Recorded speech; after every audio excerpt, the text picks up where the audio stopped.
अस्सलाम वालेकुम dear students, welcome to my YouTube channel. उम्मीद करती हूँ कि आप सब खैरियत से होंगे। हम स्टडी कर रहे हैं 9th की बायो का चैप्टर 8 न्यूट्रिशन, जिसमें आज हमारा टॉपिक है डाइजेशन इन ह्यूमन। पिछली वीडियो में हमने पढ़ा था कि डाइजेशन क्यों जरूरी है। लार्ज कॉम्प्लेक्स मॉलिक्यूल्स को, फूड मॉलिक्यूल्स को स्मॉल मॉलिक्यूल्स में कन्वर्ट करके इसको बॉडी के लिए यूज़फुल बनाना, कि यानी वो स्मॉल इंटेस्टाइन से ब्लड में ये मॉलिक्यूल जो है ये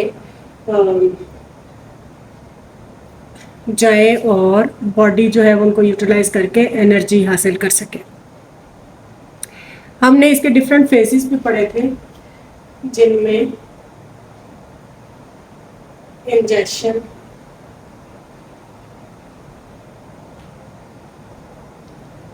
डाइजेशन,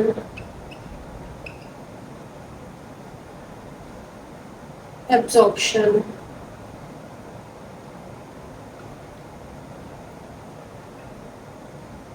और एसिमिलेशन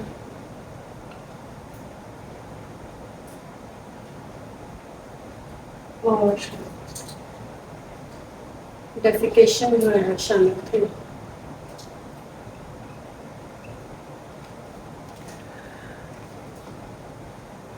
हमने देखा था कि डाइजेशन जो है ये एक पूरा प्रोसेस है। आज हम इसको डिटेल में पढ़ेंगे। सबसे पहले हम पढ़ेंगे human alimentary canal. Digestive system of human consists of long tube that extends from mouth to anus. Starts from mouth to anus. This tube is called alimentary canal.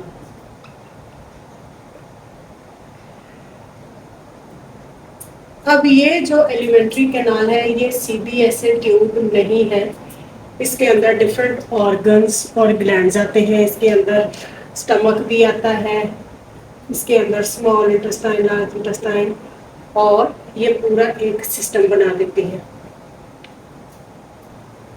Alimentary canal के जो main sections हैं उनमें सबसे पहले आती है oral cavity, मुंह से होता हुआ फेरिंक्स में,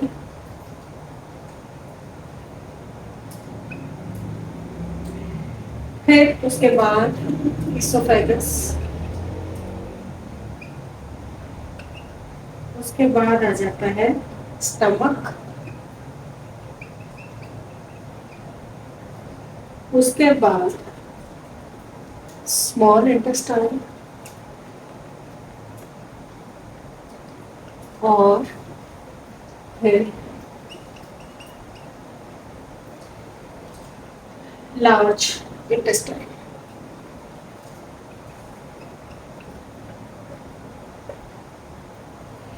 इनमें से हर एक जो सेक्शन है वो स्पेशलाइज्ड है अपने काम के लिए, और इनके इस काम में, मतलब अगर ओरल कैविटी का की हम बात करें तो इसके अंदर हमारा जो स्लाइवा होता है ये फूड की को लुब्रिकेट करने में मदद करता है, यानी इसमें स्लाइवरी ग्लैंड्स होते हैं और जो हमारे टीथ होते हैं वो ग्राइंडिंग के काम आते हैं।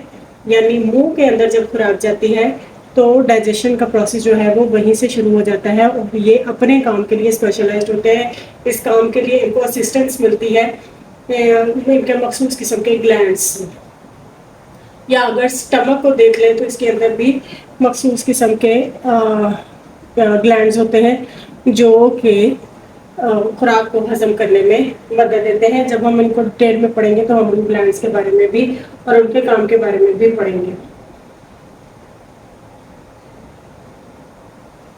उसके बाद इनके काम को हम एक एग्जांपल से ऐसे समझ सकते हैं कि मिसाल के तौर पर हम एक रोटी के टुकड़े में मटर का एक टुकड़ा डालकर जो है वो उसको खाते हैं, तो हम देखते हैं कि वो उसके अंदर क्या है, यानी सिलेक्शन ऑफ फूड जो हुई है वो क्या है और ये किस तरीके से हजम होगी। यानी रोटी या ब्रेड आप समझ लें क्या है, इसमें ज़्यादातर कार्बोहाइड्रेट्स, उसके अंदर अब हम बीफ या मटन, तो इसके अंदर ये प्रोटीन है तो इसके अंदर क्या आएगा, उसका जो बेसिक यूनिट है वो अमीनो एसिड। तो ये किसी ना किसी चीज़ में ऑयल में या फ्राई होगा या ऑयल में इसको भुना गया होगा, तो यानी इसके अंदर फिर फैटी एसिड्स भी होंगे। ऑयल तो अब ये कॉम्प्लेक्स लार्ज मॉलिक्यूल्स हैं और कार्बोहाइड्रेट्स को हम ग्लूकोज में कैसे कन्वर्ट करेंगे, यानी हमारा डाइजेस्टिव सिस्टम, और ये जो प्रोटीन्स हैं उनको अमीनो एसिड में कैसे, और फिर ये फैटी एसिड कैसे स्मॉल सिंपल मॉलिक्यूल्स में कन्वर्ट होके हमारे बॉडी का जिस्म बदन बनते हैं। ये तमाम चीज़ें हम इस डाइजेशन के प्रोसेस में देखेंगे। उम्मीद करती हूँ कि यहाँ तक आपको अच्छी तरह से समझ आ गया होगा। फिर भी अगर कोई कन्फ्यूजन हो तो आप कमेंट सेक्शन में पूछ सकते हैं। इससे आगे हम फिर ओरल कैविटी और 1 बाय 1 तमाम जो एलिमेंट्री कैनाल के अंदर जो सेक्शंस हैं, जो चैनल्स आते हैं, उनके बारे में पढ़ेंगे। Please like share and subscribe my YouTube channel. Thank you.